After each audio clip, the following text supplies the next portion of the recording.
maafkan aku saudaraku Nasrani, aku tidak bisa mengucapkan selamat Natal. Karena orang yang mengucapkan selamat Natal, maka dia sudah mengakui 3. Yang pertama, mengakui bahwa Isa anak Tuhan. Yang kedua, mengakui bahwa Isa lahir 25 Desember. Yang ketiga, mengakui bahwa Isa mati di palang salib. Ketiga-tiga ini dibantah oleh Al-Quran. Bahwa Isa anak Tuhan dibantah. Laqad kafaral ladzina qalu innallaha salisu salasah. Kafirlah orang yang mengatakan Isa Trinitas dan anak Tuhan. Tentang Nabi Isa lahir tanggal 25 Desember dibantah. Ketika Maryam memegang Isa, tidak ada makanan karena terlahir di tepian kota. Allah memerintahkan menggoncang pangkal batang pohon korma. Tusakit alaiki rutaban jania. Gugur buah korma yang mengkal. Buah korma mengkal ada pada musim panas bulan Juli Agustus. Ketika Isa lahir, kambing-kambing sedang digembalakan di padang rumput. Sedangkan bulan 12 rumput tidak tumbuh karena tertutup salju. Maka 25 Desember bukan hari kelahiran Isa, tapi hari raya merayakan Dewa Mitra, Dewa Matahari, yang diambil oleh Kaisar Konstantin dari Konstantinopel. Lalu kemudian tentang Isa mati di palang salib dibantah Al-Quran. Wa ma qataluhu, mereka tidak membunuhnya. Wa ma salabuhu, mereka tidak menyalibnya. Walakin syubbihalahum, ada orang lain yang diserupakan wajahnya dengan Isa. Dialah Yudas Iskariot, murid Isa yang menjual imannya dengan beberapa keping uang emas. Saya punya kawan Kristen Masehi, tapi dalam masalah hubungan baik, masalah ngasih makanan, masalah beri pakaian, oke. Tapi kalau sudah terkait dengan akidah, wala ana abidu ma'abadtum wala antum abiduna ma'abud lakum dinukum waliyadin.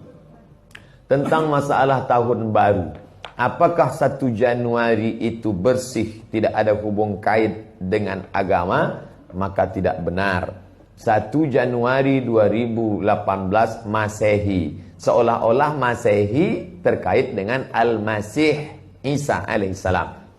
Itu kalender dibuat oleh Kaisar Julian dari Romawi kuno. Kaisar Julian membuat kalender, maka dibuat nama dia Kaisar Julian, maka disebut Julian kalender. Lalu kemudian Julian kalender dibawa ke Vatikan, dirobah oleh Kaisar Raja Pendeta Paus Vatikan bernama Paus Gregorius. Maka sampai sekarang disebut dia dengan Gregorian kalender.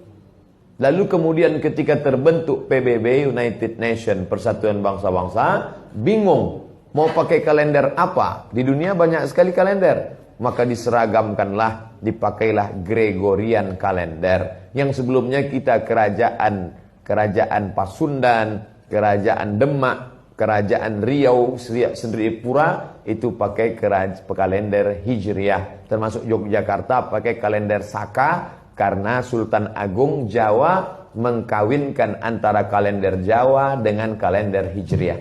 Karena ingin mendamaikan antara Jawa dengan Islam. Maka setiap menyambut tahun baru Saka sekaligus menyambut tahun baru Hijriah. Kalender Masehi muncul belakangan, tidak tepat penisbatannya kepada Al-Masih karena Isa tidak tahu menahu tentang itu. Itu murni diambil oleh Kaisar Gregorius yang diambilnya ke Vatikan menjadi Gregorian kalender. Jadi kita menyatakan tahun baru, betul tahun baru, tapi tahun baru Romawi. Tahun baru Romawi, jangan kaitkan kepada Isa alaihissalam. Dia masih terkait. Adapun tahun baru Jepang, tak ada terkait dengan akidah. Nah ini tahun kalender yang baru. Tidak meyakini bahwa dengan kalender yang baru ini nasib berubah menjadi baru. Siapa yang asap malam itu paling banyak mengepul ke atas, maka rezekinya yang paling murah. Lalu membakar ayam sampai 2000 ekor. Nah, oleh sebab itu saya anjurkan anak-anak muda, remaja-remaja masjid, tanggal 31 malam tanggal 1, setiap masjid semuanya buat kajian, iktikaf, zikir, muhasabah, supaya jangan keluyuran ke sana kemari. Hanya 2 saja. Anak-anak muda pergi ke masjid mulai jam 10, jam 11, jam 12, jam 1, jam 2, atau habis isya tidur. Saya nggak bisa tidur Pak Ustadz. Biasa malam kalau nggak bisa tidur, habis isya makan Antimo 2. Nguap tidur langsung. Itu saja. Adapun nanti Ustadz malam tahun baru apakah buat muhasabah di masjid? Enggak. Saya berangkat 28, 29 umroh, maka tahun baru di Madinah. Tahun lalu juga begitu. Tapi tahun sebelumnya dibuat acara muhasabah. Wallahu a'lam.